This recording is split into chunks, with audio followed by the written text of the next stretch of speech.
Kam përballë dhe shumë afër. Të kam adhuruar vetëm për atë që t'i vrave një frikë që shqiptarët e kanë jetuar me vite, që në kohën e Xhaxhit, në kohën e Salës, dhe të them të drejtën, unë i kam jetuar këto vite, këto breza. Kam qenë fëmijë, e rritur, dhe sot jam gjyshe. Unë të falenderoj shumë se ke bërë një vepër shumë të madhe për këtë. Ndërsa, po e nisë që nga pensionet. Në kohën e Salës, i nxori të gjithë intelektualët. Mona e përmend. Aman, keqen, jo. Dua të bëj një parantezë. Mona e përmend. Jo, dua sepse. Jo, bëj, po Mona e përmend. Na thuaj në kohën e kaluar e marrin vesh për këtë. Mona e përmend. Se vetëm ja. Jo, më dëgjoj, nuk do ta zgjat shumë. Ai nxori gjithë intelektualët me pensione shumë vogla. Mjek, mësues e të gjithë. Unë kam dalë me pension të vogël në vitin 14, por në bazë të rrogës që kishim 490, tash ja ke bërë 800.000 rrogën mjekve. Do me thonë, ja ke dyfishuar rrogën mjekve. Këtë dua të thëmë. 800.000, që 800.000? Jo, mjekët e familjes, mjekët ambulant, jo spitalin. Kështu që është një punë e madhe, arsimi. Arsimtarët me një gjysmën e pagës, jo a ke rritur 50%.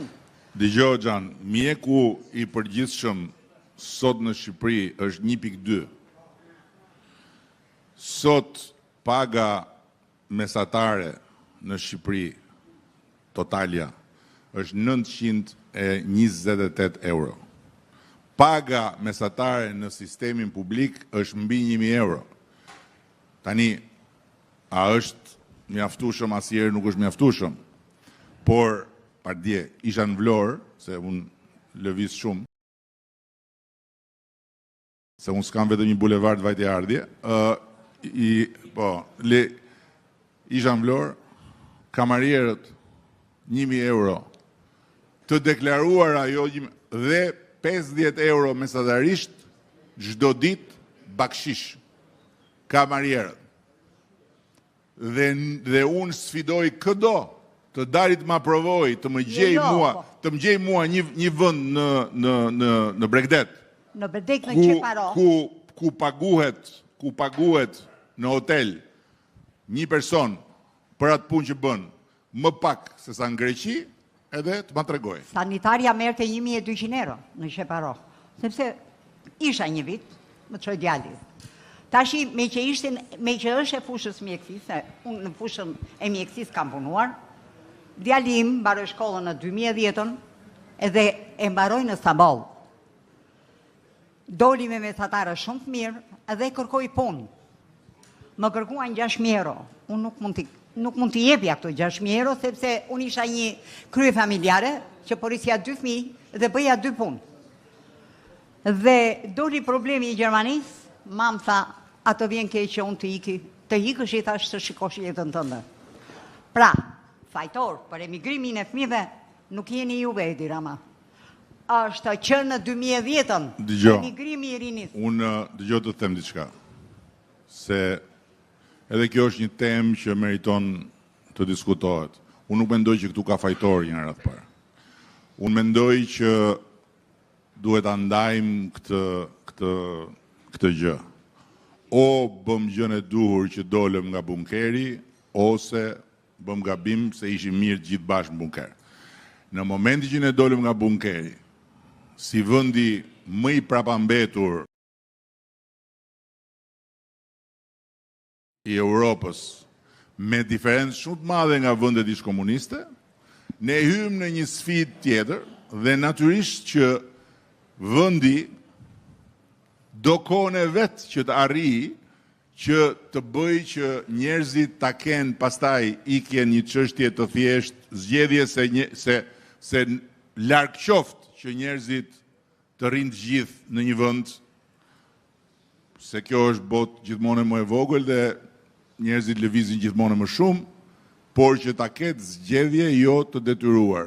Sot është e kuptueshme që për shumë të rinj që mund të jenë në zona periferike, apo për shumë të rinj që i gënjen ideja që po të shkosh atje e gjen shtruar etj, është gjëja më normale që të tentojmë.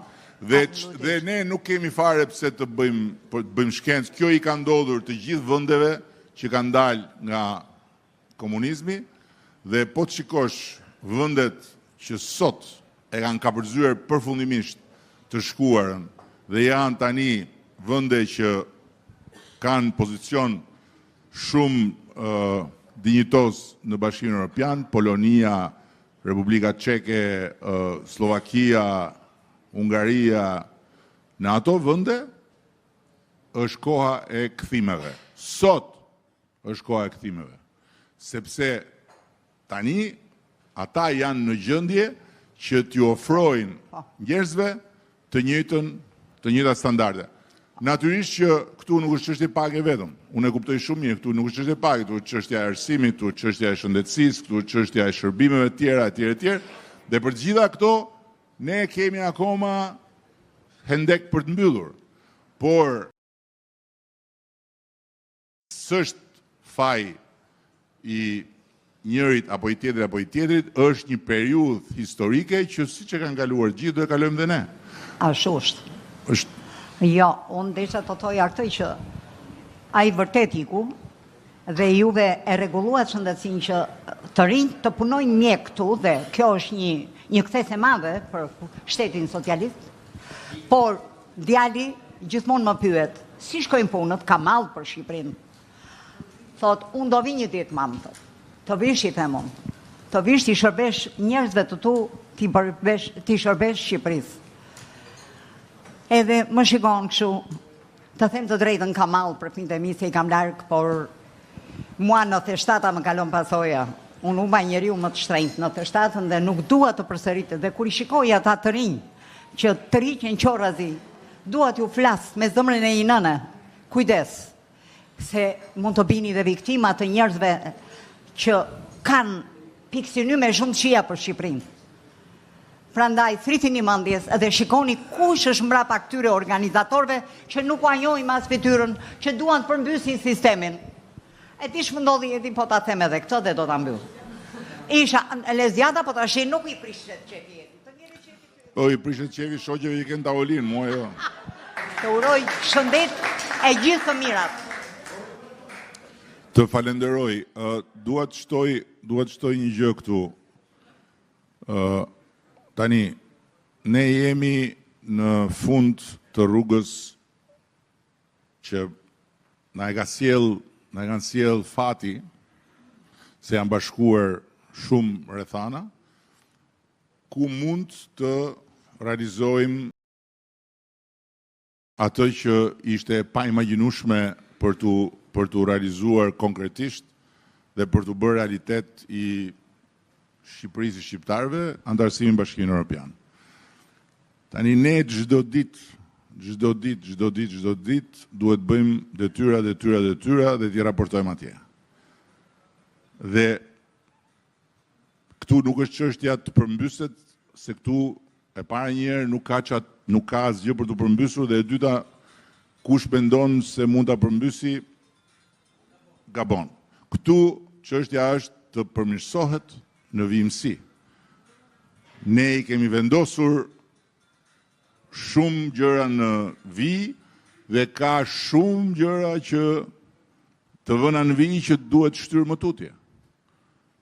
Por është absolutisht një pyetje që duhet bërë, që kush ka interes që ta ndalojë këtë proces. Se ky proces, çdo lloj lëvizje që mund të imagjinojmë e ndalon. Çdo lloj lëkundje këtë proces e ndalon. Mirë po e ndaloj, mund të marrë shumë kohë të rivjen lëvizje. Kush ka interes ta ndalojë këtë proces?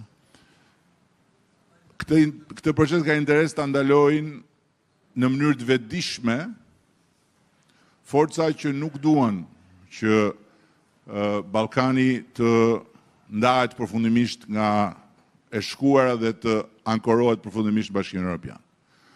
Por këtë proces duan ta ndalojnë dhe shumë delirant dhe shumë sharlatan, nga këta që bëjnë dhe sikur kanë lidhje speciale me BE-n, që nuk duan të dinë fare për kostot e këtij procesi. Pra, pleshta që duan ta nxisin popullin që për interesat e tyre të djegi organin komplet. Nuk do ndodhi, se s'ka që ndodhi, por ajo që unë përsëris është të ndahet mirë dhe ne jemi të parë që duhet bëjmë të gjë, të ndahet mirë pjesa e pastër, ka të drejtë, s'ka të drejtë, kjo është temë tjetër. Por që ka të drejtë absolute gjithkush që të jetë i paknaqur dhe që të protestojë, kjo nuk diskuton. Pastaj, në garën e paknaqësisë ndaj gjërave që nuk shkojnë, unë jam i gatshëm të futem edhe mund të fitoj. Sepse ndryshe nga ata që e shohin nga larg, unë e shoh nga brenda dhe unë e di shumë mirë që sa gjëra nuk shkojnë. Dhe i shoh. Por ndryshe nga ata duhet t'i rregulloj dhe jo thjesht t'i konstatoj edhe të bërtas. Nuk është ky, janë të ndara rolet. Ndërsa për ata që pastaj janë ajo korja e zezë që ka mbledhur bashk, ata që janë për ekrane, ata që janë për portale, ata që janë për lloj-lloj situatash tjera, është një lloj e keqe që Shqipërinë e ka ndjekur historikisht. Ndryshojnë emrat, ndryshojnë fytyrat, ndryshojnë kohët, po ajo e keqe është aty gjithmonë si mallkim që e ndjek nga mbrapa dhe që e ka penguar Shqipërinë në momentin e caktuar të marrë vendimet e duhura ose që e ka detyruar të shkojë mbrapsh. Ajo nuk ka për të ndodhur. Kjo është pak po e sigurt. Por ajo që duhet ndodhi është që energjinë pozitive që ka në një masë të konsiderueshme kjo protesta, ne ta kanalizojmë në të mirë të vendit dhe në funksion të atyre gjërave që njerëzit me shumë drejtë nuk ka asnjë diskutim këtu. Unë dëgjoj shumë një përmirë si ka mundësi ju i keni njerëzit aty edhe ata dalin protestojnë. Kjo është për ne krenari, nuk është turp. Është krenari. Kjo është liria. Si që është krenari për ne, edhe pjesa e luftës kundër korrupsionit. Këta kujtojnë se në vënë pozitë vështirë kur thonë shiko se spagu atë punë ka, për atë punë e kemi vendosur, e kemi vendosur që do ta bëjmë, e kemi mbështetur, e mbështesim e tjerë atë punë ka spagu. Kjo tregon që ajo që ne kemi bërë ka qenë e vërtet, nuk ka qenë me gjasme. Sepse i kishim atëhere të kufizuara forcat, se nuk kishim votat që kemi sot, dhe e shtym këtë punë përpara dhe i tërhoqëm gjithë mbrapa nesh. Sot i kemi të gjitha votat që na duhen nëse nuk do ishim të lumtur fare dhe nëse nuk do donim që kjo gjë të ndodhte, për ta kthyer me kokë poshtë, por nuk është absolutisht kjo diçka që ne na shkon në përmend, sepse ne jemi këtu jo thjesht për të qeverisur. Jemi këtu për të lënë mbrapa një shtet europian në Bashkimin Evropian. Nuk jemi këtu thjesht për të qeverisur e për të shtyrë kohën në qeveri, po jemi për të vendosur gur që nuk lëvizin më.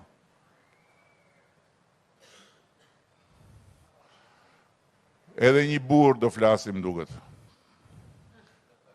Do ta marrësh fjalën se të pash që po fërkon duart, po. Jo, mos u ço, ulur. Ulur, jepi pak mikrofonin, se e pash që po më shifje me...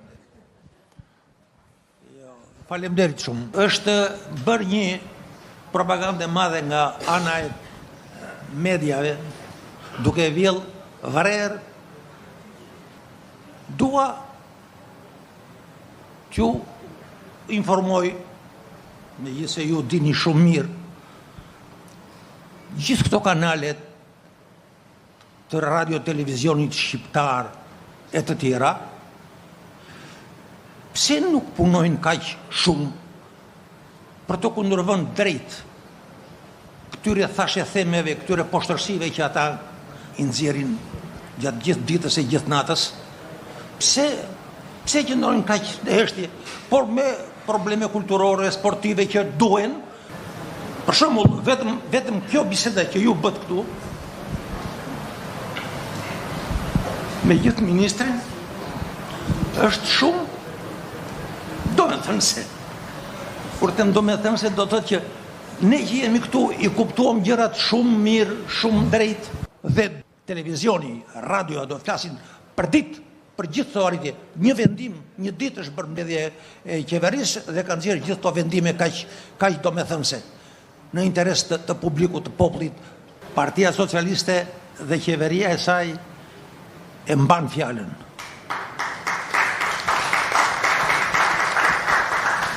Ju faleminderit. Tani, edhe kjo era dhe televizionit shqiptar prap është diçka që tregon që këtu ka shumë liri. Ajo televizionit shqiptar, unë personalisht nuk e shoh, që t'jemi të qartë, dhe nuk shoh asnjë nga këta. Nuk është sekret, nuk i shoh fare. Sepse nuk kam kohë të shoh televizor dhe kur bjen vetë mundësia të shoh televizor, e kam për filma ose për sport, jo për këta. Sportin e këtyre unë e kam parë, ja kam pirë dhe lëngun, edhe të vazhdojnë.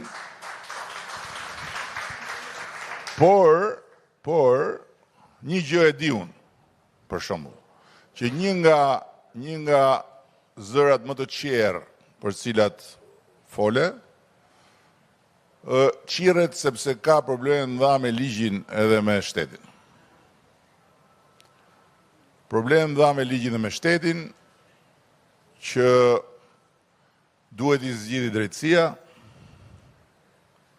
Drejtësia nuk vepron akoma. Bëhet fjalë për miliona e miliona euro të marra nga ju, nga gjithë taksapaguesit dhe për shumë gjëra tjera. Kështu që janë me halle, dakord? Por ne nuk jemi ata që këta thonë se jemi. Ne nuk ushtrojmë forcë, nuk ushtrojmë presione të natyrave të pa justifikueshme për një pushtet ekzekutiv demokratik. Dhe kemi kalitur durimi, unë personalisht, nga një nga njerëzit më të paduruar që ka qenë në gjeneratën kur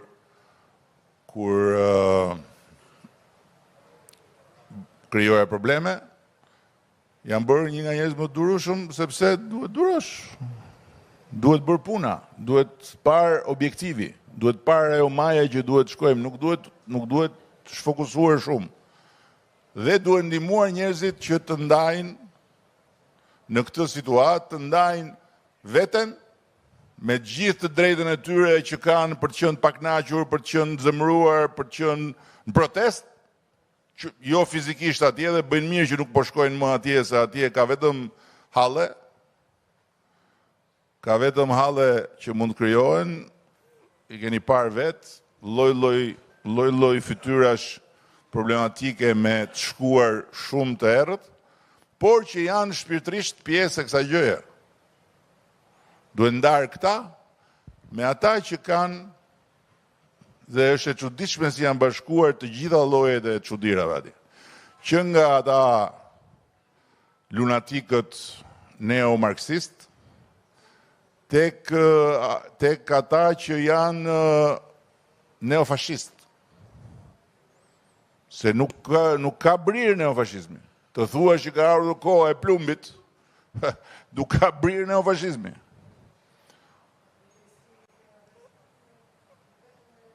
Tani, këtu, kështu që nga ekstremin e ekstrem, janë mbledhur tërë bashkë atje. Dhe lloj marifetqish, lloj, do me thënë, mbetjesh të ballit kombëtar, të lloj-lloj strukturave, plus njerëz të futur atje për llogari të tjera, një konglomerat çuditërash që i bashkon vetëm një gjë: dështimi. Njerëz të dështuar, dështak të zëmëruar që duan me patjetër të krijojnë një gjë që të ngushëllojnë veten e tyre. Nuk kam për t'ja dalë në asnjë formë, por nuk është kjo sfida jonë. Këtë dua që ta kuptoni dhe ta kuptojmë. Nuk është sfida jonë të mundim ata. Ata janë aty sepse opozita zyrtare ka braktisur detyrën. Domethënë, e kuptoni ju tani, ti jesh në opozit dhe të fshihesh, që të mos dukesh dhe t'i thuash njerëzve dilni ju atje.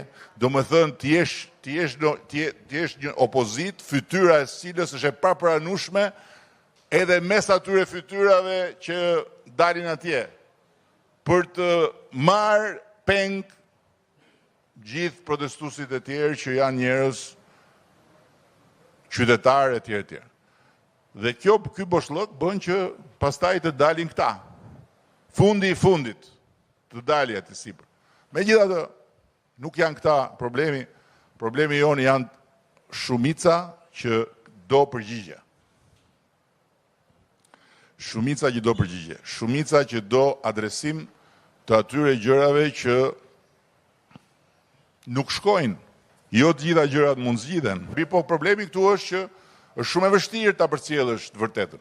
Është shumë e vështirë sepse të mbyt gënjeshtra, të mbyt shpifja, të mbyt gjëja që përsëritet nga të katër anët. Dhe kjo është një sfidë në vete, po kjo është sfida që ne nuk i shmangemi dot dhe duhet gjejmë mënyrën se si ta përballojmë. Ju falenderoj shumë.